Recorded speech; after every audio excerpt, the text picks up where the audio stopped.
Daily Broadside Day 7:59. I was watching a James Bond movie last night. A View to a Kill. I determined with myself that the Duran Duran song is better than that entire movie. Although Tanya Roberts was really pretty back then. Grace Jones was an interesting creature. But anyway, here's a problem I got with James Bond. Now, admittedly, I've only seen I think I've seen all the Timothy Dalton ones. The one where he slides down a mountain on a cello, and I was a Roger Moore fan because that's kind of what I grew up with, right? So I've seen, all the 80s ones. I've seen a couple of the Sean Connery ones. I've seen Dr. No and Goldfinger and not Thunderpussy, Octopussy, Thunderball, Pussyball. I've seen I said it again, Thunderball, Octopussy.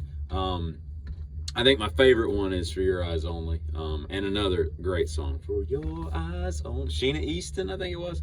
Anyway, what is up with James Bond? First of all, why does he just bang everything that moves and has this international bevy of concubines? I don't understand that, right?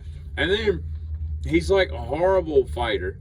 He can't shoot. I mean, look at him yesterday when he's shooting at Grace Jones on the Eiffel Tower, and he's shooting.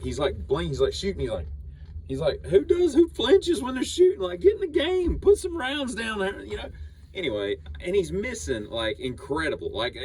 She's 30 feet away. Hit her, right? Drop her on the Eiffel Tower. But also, what is the training to be a secret spy agent in Britannia? Because that dude can ski, snowboard, paraglide, hang glide, jump out of a plane, and altimeter, all that crap. He's got he can skateboard, bicycle, he can drive any kind of car, dump truck, train, plane, automobile, subway, skid steer. He's got why could you imagine when he retires, he's at his retirement dinner, he's I just want to thank everybody that supported me, all these years. I've been behind the wheel of a lot of things. I've operated a lot of things with wheels and skis and whatnot. Submarines, I've been to the bottom of the ocean.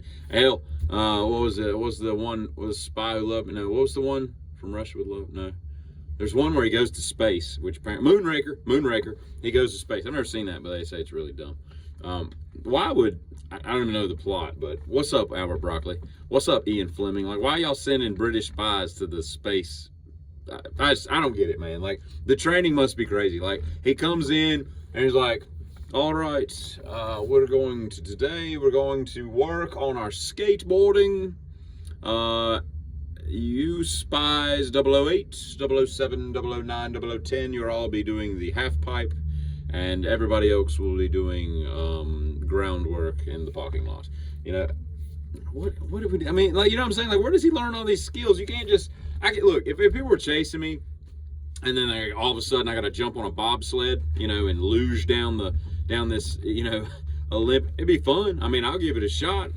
I'll give it the old college try, but I got no promises, and I'm not flipping that sumbitch the first turn I take way too fast. Because the whole time I'm where's the brake in this thing, and how do I slow down? Because I feel like terminal velocity is going to be reached, very quickly too, I might add. So I don't know, man.